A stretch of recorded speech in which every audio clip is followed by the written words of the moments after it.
I believe a 15-yard unnecessary roughness penalty.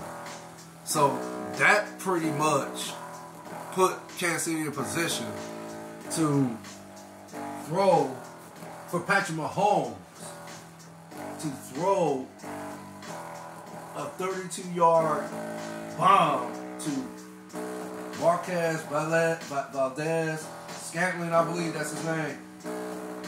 It was a 32-yard bomb that ended the game for Baltimore and gave the victory to Kansas City Chiefs, because it gave them the ability, Kansas City Chiefs, the ability to run the clock out. Once that 32-yard pass play was completed from Patrick Mahomes to Marquez Valdez Scantling.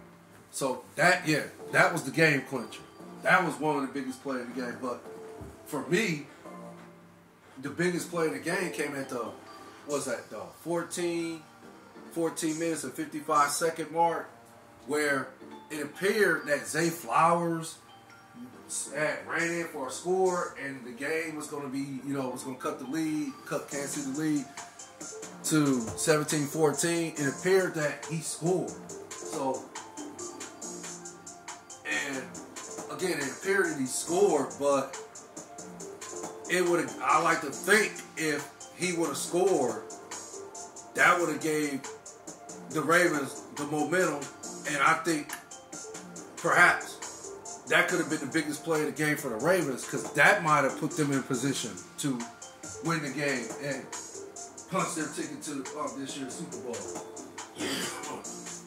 No, my apologies. But what's his name? Lavarius Sneed, I believe. He made a miraculous play. Right before he even broke the plane, Sneed's right hand was able to punch the ball out. And again, right before Zay Flowers even broke the plane, the ball was already out. And it rolls in the end zone, and one of the Kansas City Chiefs defenders recovers it. And I believe the rules has changed, I believe. So it's a touchback, but I believe it came out to the 25, right? So that was a big play in the game for the Kansas City Chiefs. But it's just one of the many mistakes the Ravens made. And then there was another play in the game where Lamar Jackson just threw a careless pass. It was just careless.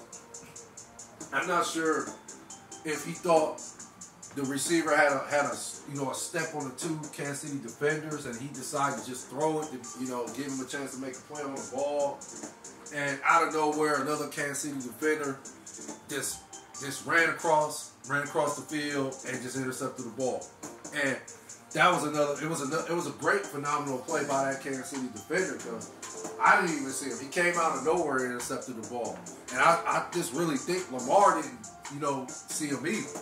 I think that's why he threw the ball, because again, he thought his receiver had a step on the two Kansas City defenders, and he figured, I'm gonna throw it up. He got a step, so I'm gonna throw it up and see if he can make a play on the ball. So, but another thing can be said, and I can't believe I didn't see this at first until I heard it this morning from all these other analysts, is the fact that Lamar Jackson didn't utilize his legs like he was supposed to. And I agree with that. Yeah, there were a lot of plays on the field where Lamar could have just took off in the pocket and got some huge chunk yards out of it. But instead, he chose to stay in the pocket for the most part and try to make plays out of the pocket. And don't get it twisted, Lamar has made plays from the pocket this season. That's what's made, or shall I say, I like to think that's why a lot of analysts and other fans and all was picking the Baltimore Ravens to, play in this year's Super Bowl, February 11, 2024. Because of the progression Lamar Jackson has made as far as being a pocket passer. His accuracy has improved phenomenally.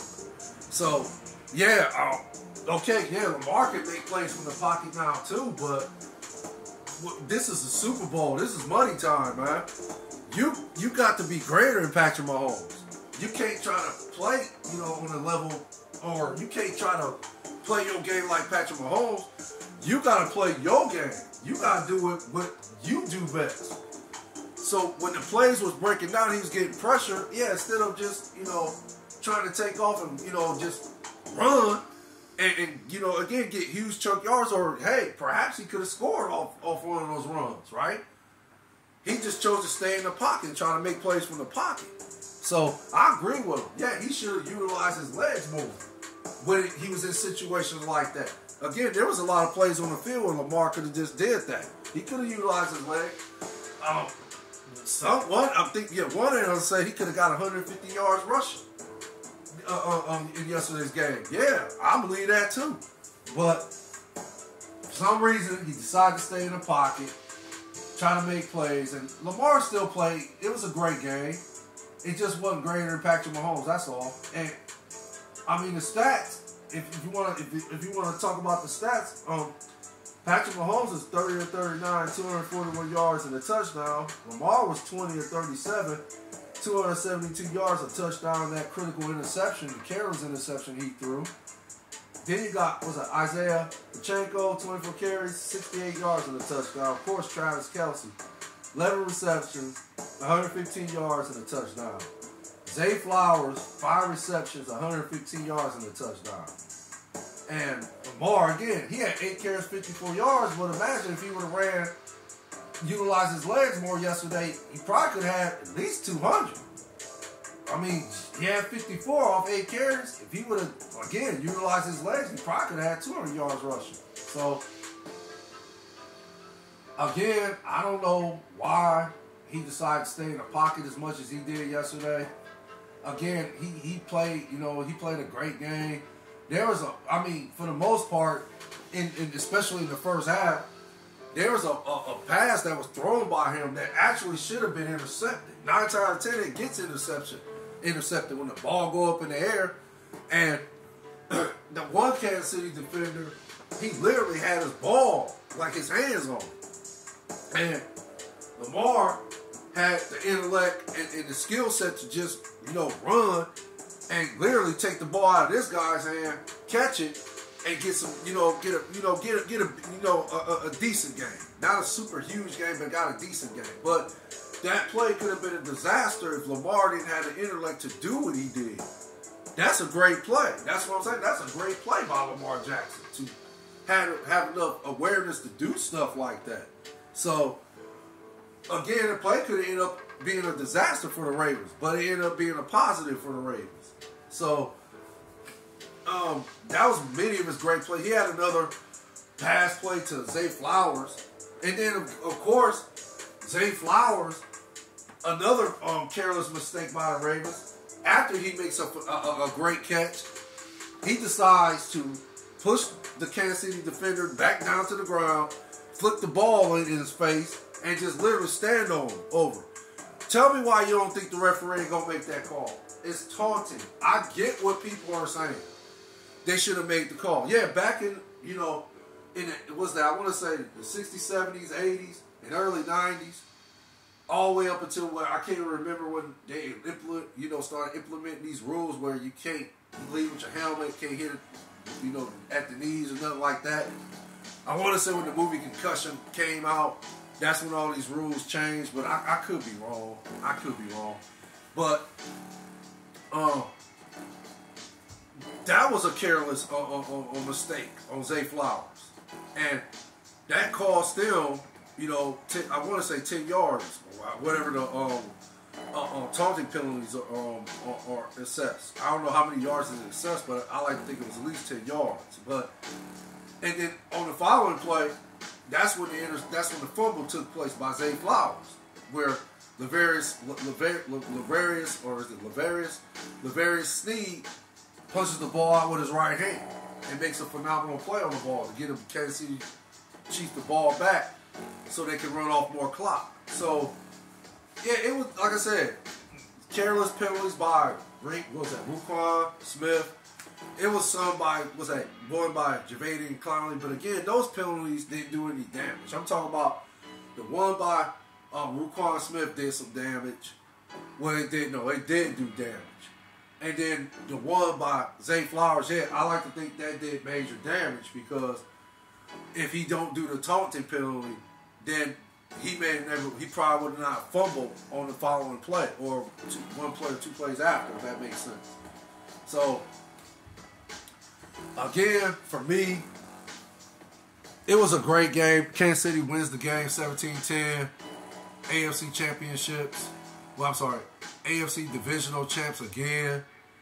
And I like to say for the 6th time, they are the AFC divisional champs. They're going to play in this year's Super Bowl, February 11, 2024. I mean, it's not really much. It's greatness. What more can you what other adjectives can you use to describe greatness?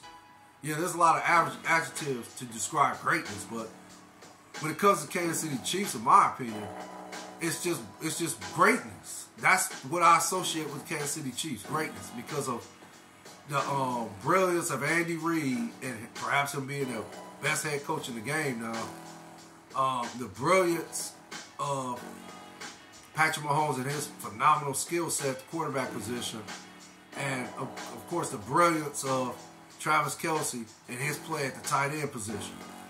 And then, of course, the rest of the crew. So, I mean, it's just greatness. That's the only word I can describe. But, yeah, this is my personal pick. I stuck with them all season long. Am I happy they're playing in this year's Super Bowl? Of course I am. Would I rather have been the Cleveland Browns? Of course, the Cleveland Browns are my team. But me, personally, I like competition, and I want to see the best win. So, we're going to see who's going to win this year's Super Bowl between Kansas City Chiefs and the San Francisco 49ers on February 11th, 2024. That's all I have to report. Y'all take care. You stay blessed out there. You and your families. Facts when it goes to podcast. DJ Laudy Daudy. The likes I appreciate. The views I appreciate more. One love. Later.